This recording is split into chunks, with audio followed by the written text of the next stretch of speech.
All right, everyone, we'll go ahead and get started. And we're all very aware between you and the bar. These gentlemen, much like me, are looking forward to the bar. But excited to talk to you about Amateur Golf Society today. You guys are working with several associations already, and something we'll, some of the strategies we've worked with them. So full disclosure, they are a client of Golf Course Collective.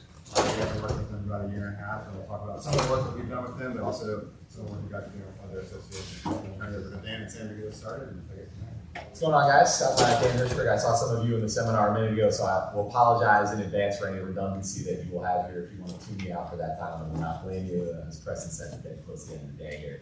But definitely excited to share a little bit more for those of you who don't know about AGS, kind of who we are, what we do, and how we can support your existing initiatives to both grow and retain members. So I think this one we said like that. Just very high level, just kind of talk through about who we are, what we do. Obviously, every golfer wants to play more golf. I think that's kind of a known quantity here, and there's a lot of challenges though that we all face. Whether it's you don't have time to get out and play, you've got other commitments with your family, you can't find people to play with. Obviously, courses are a little busy at the moment from a public tee time perspective. Trying to get access to where you want to play, and what's the cost, right? How much it's going to cost me to really commit to this game that I really want to play. So, when we evaluate that problem, and more broadly speaking, we're entrepreneurs, so we're always looking to solve problems for the benefit of our partners, and in this case, golfers and golf associations. How do we do that in a streamlined manner that allows you to kind of go about the rest of your business without worrying about what we're doing? So the solution to that problem is what we call competitive golf on a flexible schedule. And now I should add it's social and competitive golf. And I'll talk a little bit more about that specifically. But what makes our format unique is that we have a week-long competition. So rather than hosting an event at a set day or time, we give our members 7 days at a designated public facility to host an 18-hole round in order to play. So it's all skill levels. We have multiple flights based on handicap index. Your membership with AGS is as a Type 2 club includes a membership with the local association. So we include handicap servicing in our membership, which allows us to put on these net competitions. The on your schedule component, it's not just on a weekly basis. So hey, can I play Tuesday, Thursday? You can play whenever you want. It's not a kind of a minimum commitment is required. We have different leaderboard structures, so you can get out a couple times a year. You play with other associations, you play with other tours, other groups. There's no issue with that. We don't anticipate that all of our community will play most of their golf with us, and in fact, there's really no downside of them to play a couple rounds as long as they're a paid member. They're paying for their handicap servicing dues and they're staying in the association for years to come. In terms of the community side of the house, and this is where we'll talk a little bit about some of the paid social events. That's why you're here for this particular breakout, to talk about some of the paid social initiatives. When we think about the type of people who we want to bring in, and this is specifically focusing on that net new member to the World Handicap System, we know that there are lots of people out there that are playing. How do we find them, right? And I think a lot of it is finding those existing overlaps within their community. For AGS, we have what we call a player pairing program, which basically allows our members to put in a series of variables, whether it's employer, alma mater, hobbies, interests, groups that they belong to. And then our members can very easily filter that and go into our app and say, hey, I want to play with someone who's between an 8 and a 20 index, who is interested in business networking, who went to the University of Pennsylvania, who likes listening to music on a course. And I can see a whole list of members who fit that criteria, send them an email, get them involved. And the reason that that helps to kind of grow the tent is that a lot of those folks who might not have participated in a traditional competitive environment have this opportunity to come in very low stakes. It's really easy, very smooth, and they can go with people who share common interests and common background beyond just, hey, I want to come out and play an 18-hole round of golf with you. So that kind of helps build those bridges and keep people engaged in our community. AGA partners, so I see a lot of familiar faces in this room, and thanks to a number of our partners. I think when we came here last year, we were actively working with GAP, and it just started a partnership with Chicago. We're excited now that it looks like we're going to be in probably 12 markets next year, and hope to continue to grow that throughout the country over the next few years. One of the things that we really value as a business is, we have spent a lot of time listening to our partners. And I think, broadly speaking, I've been an entrepreneur for 16 years. A lot of times people get caught up in like, how does this benefit me? And you kind of have to flip that on its head. What are your pressure points? How can I come in as a partner and better understand where we can support you? Understanding that, hey, you might not have the staffing or operational resources to dedicate. That's why we've built a plan that allows us to do this without asking anything really in return. We don't need support beyond kind of just getting that ball rolling. And I think that's going to be a big differentiator as we move forward.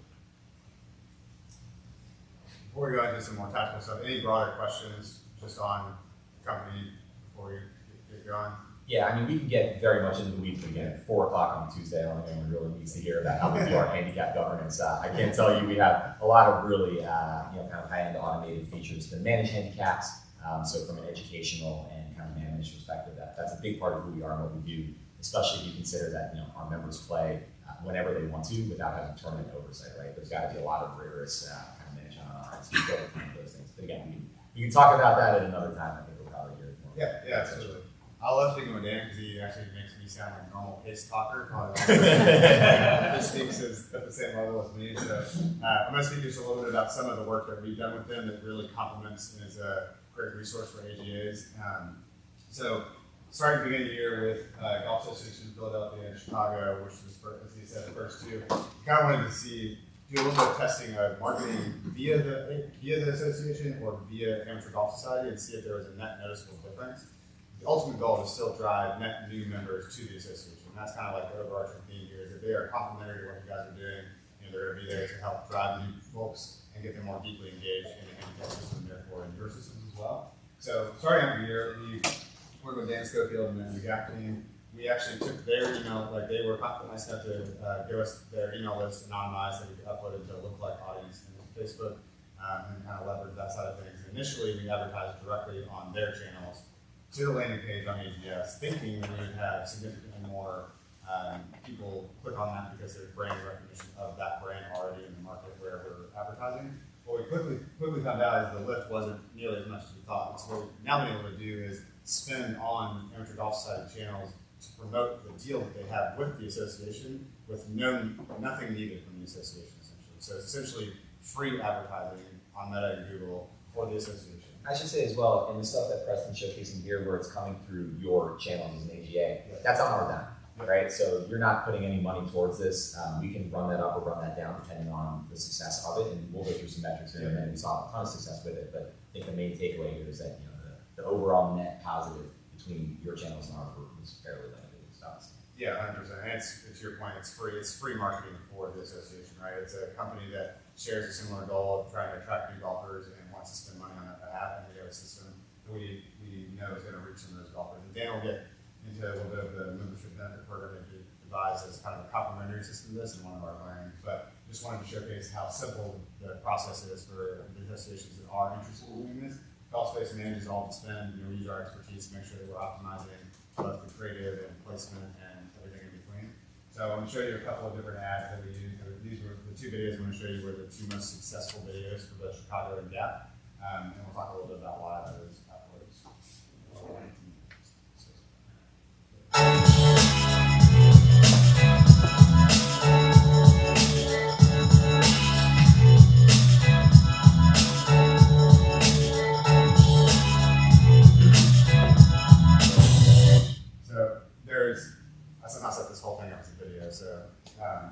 So that was obviously a very probably not like I was actually very surprised that creative performed pretty well given how text heavy it is. But given what we're advertising the value proposition, it's very much hitting them over the head with everything you could possibly resonate with you, right? So if I'm scrolling past that in the feed and I'm a golfer and I see that, I'm gonna be like, oh, there's something on that text that might catch my eye that I'm interested in. Tee times, access, whatever the case may be. So that performed very, very well. And then we got one more here as well.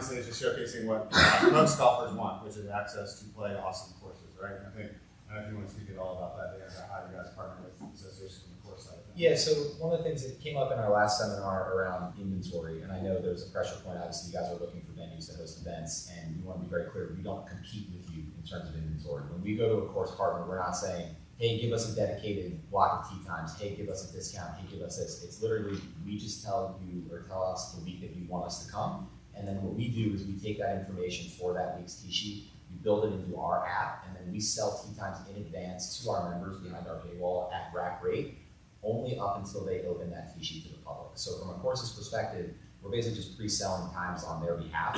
They're getting the full full rate for those tee times. And if I sell 2 of them or I sell 300 of them, it doesn't matter because their tee sheets delivered to the public at the same time that it would normally.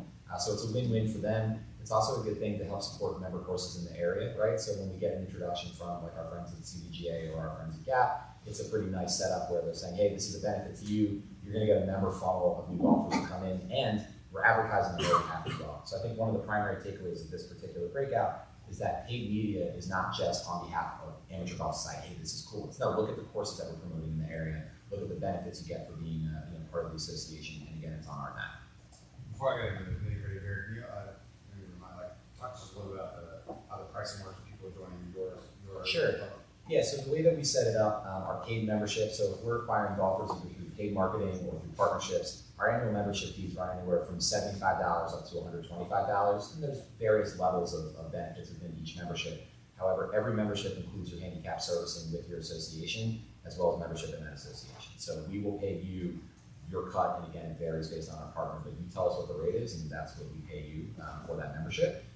We also have, and we'll talk a little bit about this kind of the slides upcoming, a complimentary member program for your existing members. So that first flow is more for net new members, or what often happens, and this is kind of a happy accident that we learned, a lot of golfers, if they see us, they might not necessarily realize that the handicap servicing is included, because when they go through registration in our app, if that email that they use to register is in the same system, it automatically pulls up their GIN number, so they know that, hey, I'm an active member, you keep your existing data, you don't have to start a new process from scratch.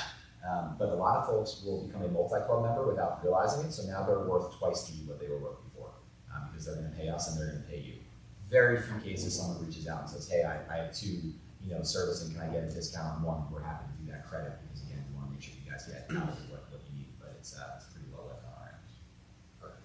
Yeah, so this is a little bit of numbers, this is getting into the nitty-gritty and a much easier conversation to have on a one-on-one basis, but this is probably asking right now, probably pretty small to you guys up there on the screen.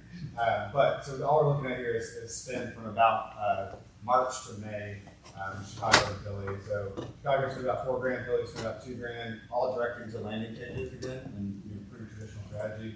Really strong click-through rates of over 1%. Reaching.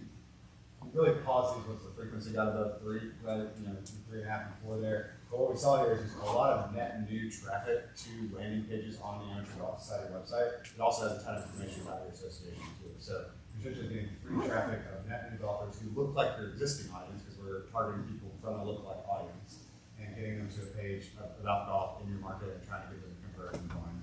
And so, like I said, we started the beginning here with super high funnel, or top of funnel, brand awareness type of ads. We realized we had a bunch of people in the boat, and we moved down into some more conversion-based tactics and mid-funnel level things. And that's really where we started to get the click-through rates down a little bit and the CPM down a little bit as well. So I kind of benchmarked this against traditional averages on the platform. We were able to get things down pretty low. For example, the CPM of $5.66 is a solid 43% lower than what we typically see for those types of campaigns, both in golf and outside of golf. So it's signaling ads resonated, the offers resonating, and so definitely something that we'll continue to build on with new partners. But as Dan will speak to soon, this actually led us into kind of another insight and building another program for existing members. The nice thing too is even if golfers aren't going to convert off of these ads, they've now seen your brand if it's coming through your association's feed, right? They're going to either like that page or become a new follower, or they're going to consume that content in a way again. So it's basically a no risk, pretty much low lift to the nth degree to get people in front of what you're trying to do. Yeah, so I guess I'll talk about this, and again, for the folks from the last seminar, I apologize to hear it again. But one of the things that we really learned talking about kind of the member benefit side of this, coming off of this paid social side, is that, hey, there are lots of golfers, specifically in kind of the AGA/GC program, who we need to learn more about, right? We talked to our partners, and they said, hey, we understand that these people signed up through the Get a Handicap initiative, but we don't really know much more about them. Where were they playing before? Who were they playing with? Why did they purchase this handicap? And also, how do we get them more engaged? How do we get them more likely to retain their membership and less likely to churn? Oh wait, AGS has this net competition every single day during your golf season where they can now put that handicap to good use. So in addition to us providing you more data on that golfer, we can give that golfer a platform to leverage that handicap that they just purchased and allow them to use it throughout the course of the year. And I do think what's really important about that as well, and we kind of touched on this at the end of the last seminar, is that For every one of those golfers, and I'll use myself as an example, I never had a handicap index prior to this. I played golf my whole life. I didn't think I needed one. I didn't know anything about it. I was basically the exact person you want because I was playing golf pretty frequently. I have a group of friends who also did not have a handicap ID. Once I started AGS and started playing in AGS events, I was like, this is great. Why did I not do this before? So then I told my friends, who are obviously supporting me because they want to support my business, but they love golf. They get that handicap, whether they're doing it for the handicap or not, they now have it, right? So it's part of that, membership experience. It allows them to come on in. So now you're getting new members into the system just based on me joining, right? So you're going to refer your friend through an automated referral program to help do that. This comp program, the way that it works is, in short, when a member joins the GC, we've created an automated flow through the AGA's email onboarding process that says, hey, welcome to GAP GC, for example. Now, one of the member benefits of being part of the club is that you're entitled to a complimentary first-year membership of the Amateur Golf Society. Click here to redeem. So they're able to do that. We pay you an additional $5 for that golfer. So now that golfer was worth, let's say, $40 for handicap servicing plus $5. Provide you that data, and then give them a reason to use that index and make them less likely to churn. So if they renew with us at the end of that year, again, they're a paid member. We're going to still do the same cut that we would have gotten had they done it from the very beginning. There's two segments as well. I just mentioned AGAGC. There's also power users. So when we think about those golfers that we were trying to target on the paid media, right? It's golfers that are going to be playing a lot of golf at a public facility. With the CDGA, we also had a group of folks who participated in their fantasy golf competition, for example. Instead of doing what we do with the GC, which is anytime a new member joins or anytime a new member renews, they get sent that offer. The power users get one big email at the beginning of the year. So again, the idea here is no recurring operational lift for you as an association. Preston and Mike and the team at GSC build a co-branded email. You have total control over the verbiage and the branding in that email.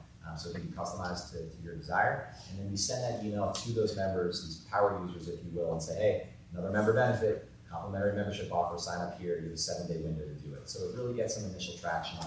All of those users get an automated, hey, fill out your foursome with your best friends. If they're not part of the handicap system, it's a great way to get them involved. And now you've got an easy way, free of operating resources to generate net new members to your organization.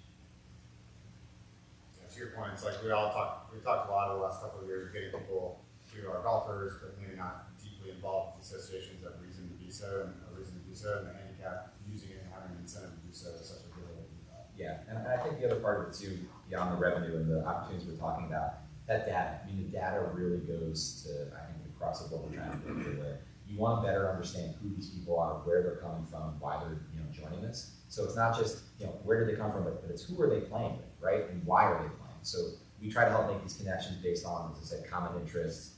Maybe it's business networking. A good example of this is if we work with let's say young alumni groups from a college.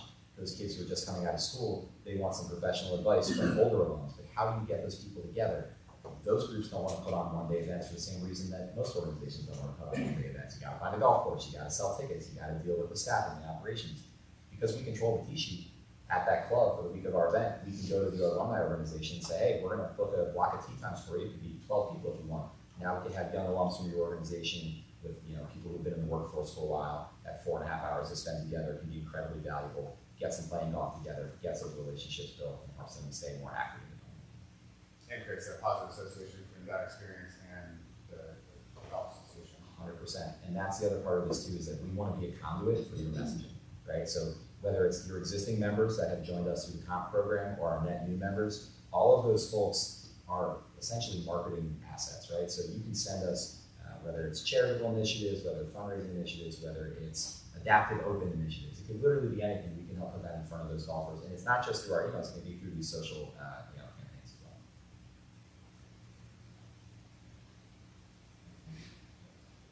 Yeah, again, I think at this point of the day, you probably don't need to get too into the weeds on how it works, but long story short, everything is fully automated. We have API connections that have been built.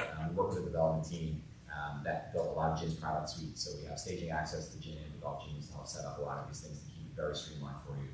Robust handicap management, robust data reporting. So if you guys have questions around, hey, we see that you have 900 members in GAP. Who are those folks? Where do they come from? We can send those reports pretty easily and get them from it. And that collection over time, over the course of 2 or 3 years, you start to your point, you start to build interest groups, and for you guys, you have, just 2 or 3 years from now, you have 5,000 to 10,000 of your association members where you a really, really detailed data set on to market to upsell, to do many, many things for, and that's all free of charge, not both free of actual charge and free of time charge as well. Sure. We talked about too, I think the last thing I'll say on this is, you have these members, right, who maybe they've played a bunch of events, but they haven't played in one of your one-day events, for example. We can see that data and we can send through Preston's team automated emails targeting those people based on their rounds played reports. So, hey, we noticed that you haven't played in a couple weeks. Would you like to come out to this event? Or did you know that because you're a member of Amateur Golf Society, you get access to a member play day event, right? And here's a registration link to sign up. So there's always different kind of maybe less intangible benefits that you don't think of immediately that can be, extended to those golfers through that type of program.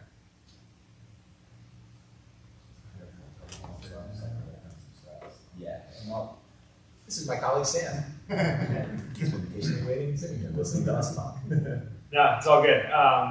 Yeah, so just a few stats here. I, of course, am Dan's colleague here, and I've kind of always been a data guy. I've always been a small business guy, and I've always loved golf. So when Dan and I have been friends for quite a long time, but when he kind of conceptualized this idea of starting this, it was just a no-brainer for me to be a part of it. But yeah, I kind of have a small business consulting background. I love measuring data, measuring the efficacy of different programming and initiatives. And so as it relates to our data here, the one that I just want to call out to all the associations is that 45% of our members of the Amateur Golf Society were net new to the World Handicap system altogether. So I think that's just a testament to kind of our ability to just give the programming to those golfers that they are potentially looking for, but then obviously, of course, bring them into into your world and your funnel as well. You do see on the left side there this overall membership growth over the last 4 years since we started the project in 2021. And then call out here too, we are proudly the largest public golf club in GAP system with just about 900 members in 2024. So I know we keep saying it, GAP and CDGA have been awesome partners, and we're really looking forward to continuing to grow those numbers. This little wheel graph here, you probably can't see the specifics of it, but it's just a breakdown of our current membership types for our AGS members. So it's just about 50-50 split between members that are AGS only members and then members that are multi-club. And then of those multi-clubs, 22% of those are USGA, GC, that are AGA, GC members, 17% private club members as well, and 13% E-club members or other public club members. So I think that's really cool to show that it's really just a very kind of diverse set of membership. And then Dan and I always talk about some stories of unassuming golf friends that become friends just through our programming, which again just allows them to fill out the foursome, allows them to play with a variety of different types of people,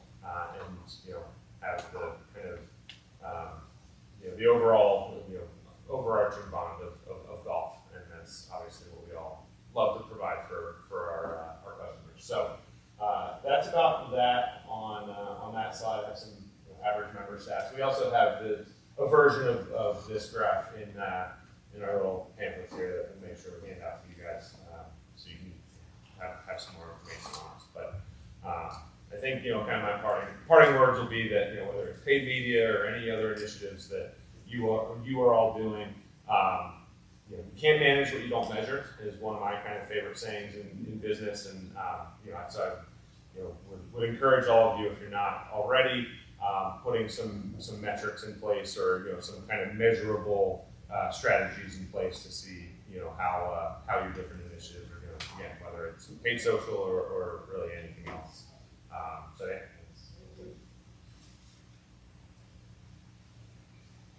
Any questions before?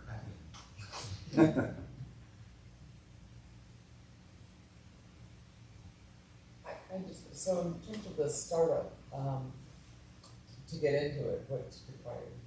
To start from a partnership perspective, Yeah, I mean, mostly you sit down and kind of identify what territory within the region, because obviously different states have a different size footprint. And the way we look at it is that the average golfer is going to probably want to travel about an hour and a half at the most to get to a public round. So we'll usually pick a dot in the center of where you decide and a 3-hour circle around it, understanding that not everyone's going to go to every event in that circle. And then from there, it's giving us the opportunity to learn more about what your specific initiatives are and where your pressure points are.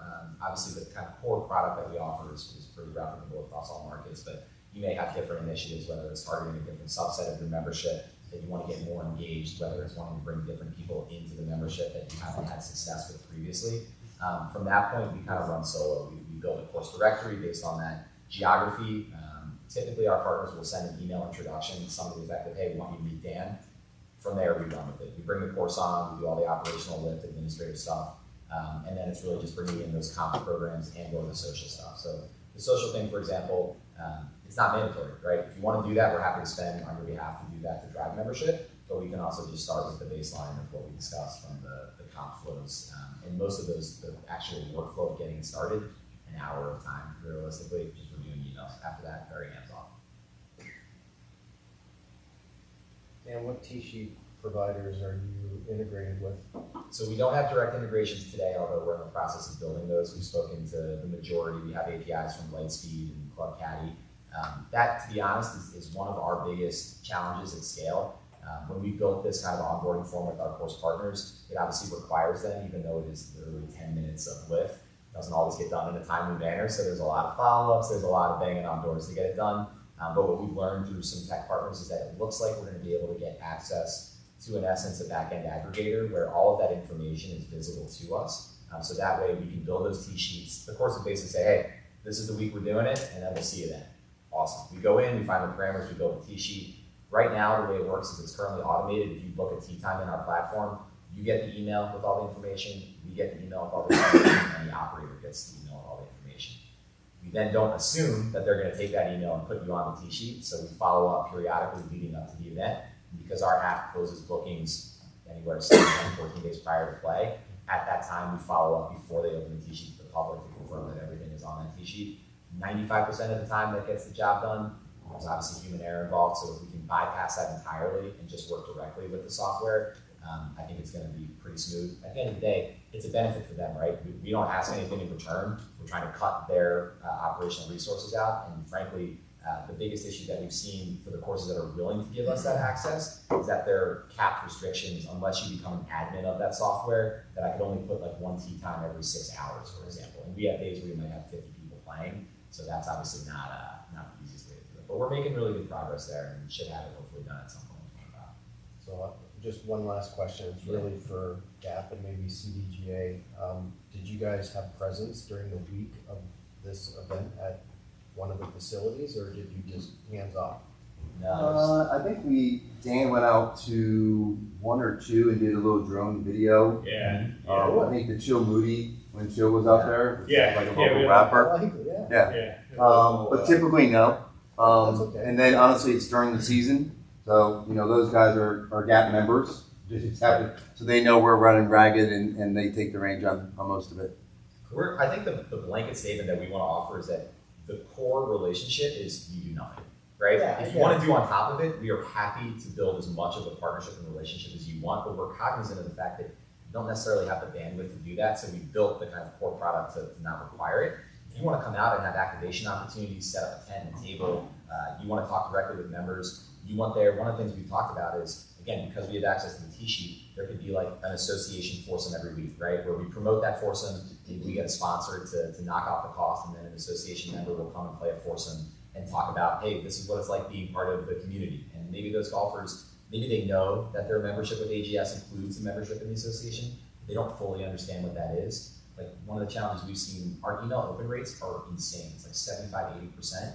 But then we run into issues where people who have ostensibly read what was in that email still don't understand it. So we're like, what? Are you reading it? Are you not reading it? I'm not sure. So if we have opportunities for those one-on-one touch points without us picking up the phone and calling every member, it's great to get that time on the golf course. So we're open to all of those opportunities for sure. For sure, yeah. I was thinking during the week, if on the Monday, Tuesday, there was only like 8, 10, 12 players, then on the Thursday there was maybe 100, Yeah. that might be the day that we put a resource to and just have some presence to open And up dialogue. we'll know in advance, obviously, because when we control the T sheet, we can see that. The other component that I didn't mention is that once our T sheet closes, they still book directly with the course. So the booking in the app closes, it redirects to the courses portal. Yeah. People could wake up on Sunday morning and say, oh, my wife took the kids, I'm gonna go play golf, or my husband's out with the boys, I'm gonna go play with my girlfriends. Like, you can do that and literally book directly with the course until the last tee time is available for the last day of the Sure. Cool. Back to your So the sharing of the email list, is that only just for creating the lookalike and nothing else? Yeah, so we have a restrictions processing agreement, legal document that we send you that says the only thing that we can do with those emails is use them for redemption purposes or for creating a lookalike audience, and that we will not put them into a marketing funnel. We will not reach out to those people directly unless they join AGS. The reason that we use it for the comp member flow is that instead of us, like let's say, again, using Gap as an example, they have 19,500 members in the GC.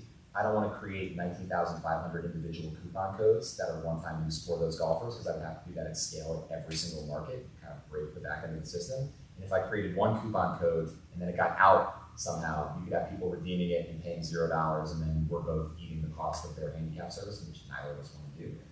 So by creating it this way, if we see an email in the GC is used for redemption, we then understand that they're triggering that $0 offer. So we send you that document, basically say we're only using it to track that redemption to make sure that they can get a $0 membership offer. Does that make sense? You had mentioned, excuse me, the app. Is there ability for a player to get player communication within the app, or is Player-to-player communication? Yeah. No, so it's something that we thought about building. It's just one of those things, it's onerous, it's time intensive, it's resource heavy. I do think we could potentially do something like that in the future. What we do have is a Discord server for our members. So a lot of our member communication goes on there where, hey, you get a link to the server, you can join in if you want to find a playing partner that way, if you want to post content that way, if you want to talk to another member, you can. But every name in our app, whether it's on a leaderboard, on the roster page, on the player pairing program, every name is clickable. So you click it and it'll pull up their profile and show all of their information. So it makes it a lot easier. We also have favorites. So like you could favorite somebody and then see where they stand, whether that's someone in your office or one of your friends. So even if you're not playing the same day or even the same tournament, you can kind of track their progress. yeah, it was more so to know if they can find, as you mentioned, other players. So. Yeah, the way it works right now is that if you click, let's say I found you through our player pairing program. Like, this looks like a great person to play with. There's an invite to play button, and you can opt out of that. There's some members who are like, I don't need playing partners, I have the same group. As long as you're opted in, if I click invite to play, the app will auto-generate an email to you, so your email privacy is protected. I don't see it unless you respond and say that you want to play. Yeah. The media spend that Gap and Chicago did, was that like per month? That was over the course of about 60 days. 60 days. Yes. Yeah. Yeah. Good. Yeah, very good. Anything else? Cool. Thank you Thank guys y'all for for your your time. time. Yeah, we appreciate it.